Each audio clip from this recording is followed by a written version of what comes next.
Islam is one of the fastest growing religions in the world. This is especially true in America. However, it is the most questioned and the least understood. Some Americans are even under the impression that Islam is mainly a religion for immigrants. So, can you start off by telling us about the history of American Muslims, their origins, and the ethnic groups of the Muslim population in America? Yeah, very good. The history of Islam in this country is a history of various waves of Muslims from various parts of the entire world coming here.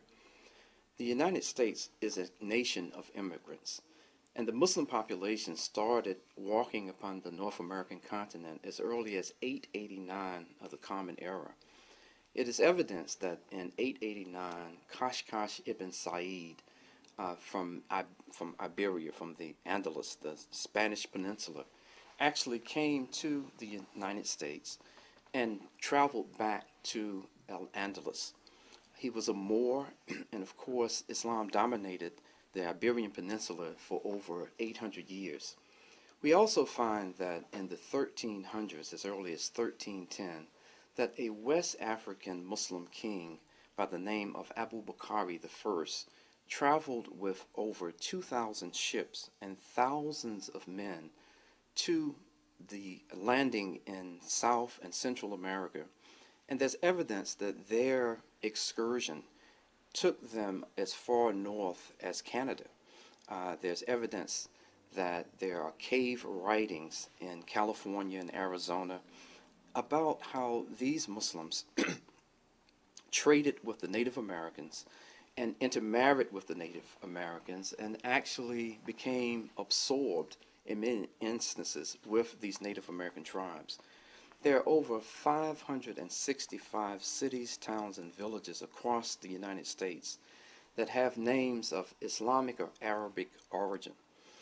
One of the most fascinating stories about this interaction between Native Americans and the Muslim population that had immigrated here is that the story of the Cherokee Nation, which was a part of the Iroquois Nation.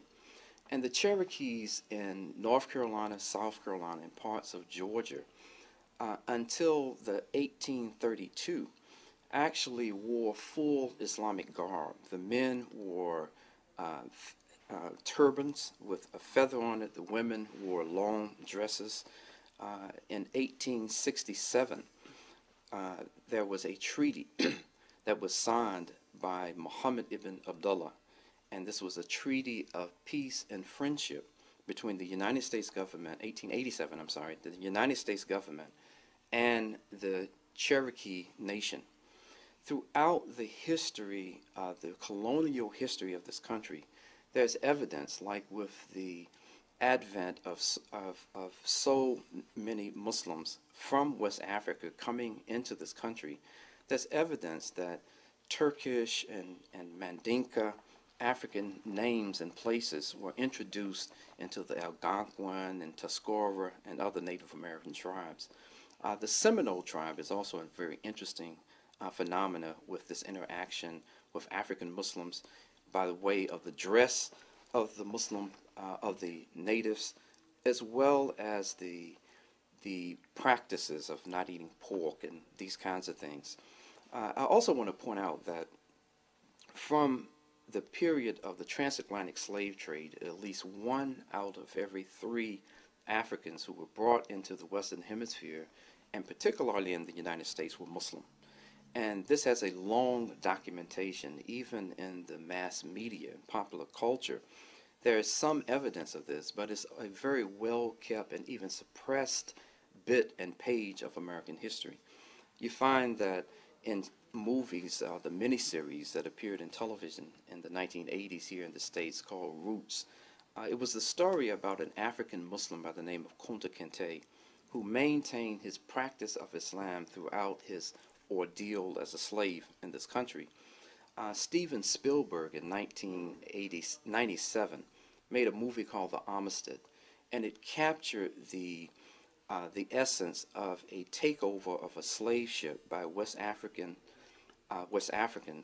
and eventually winning through the Supreme Court their freedom and going back to Africa. But what Spielberg left out is the documented fact that the majority of the African slaves on the Amistad were Muslim. So there, one other example in the movie that Denzel Washington starred in called Glory. There's also a very similar phenomena with the 55th, what was called the All-Colored Division. There was a Muslim by the name of Muhammad ibn Said who was a part of this a very glorious fighting unit out of Massachusetts. So Islam has a very intimate relationship with the colonial history of this country, with various waves of immigration coming into this nation, starting as Muslims coming as early as 1875, continuing until this day.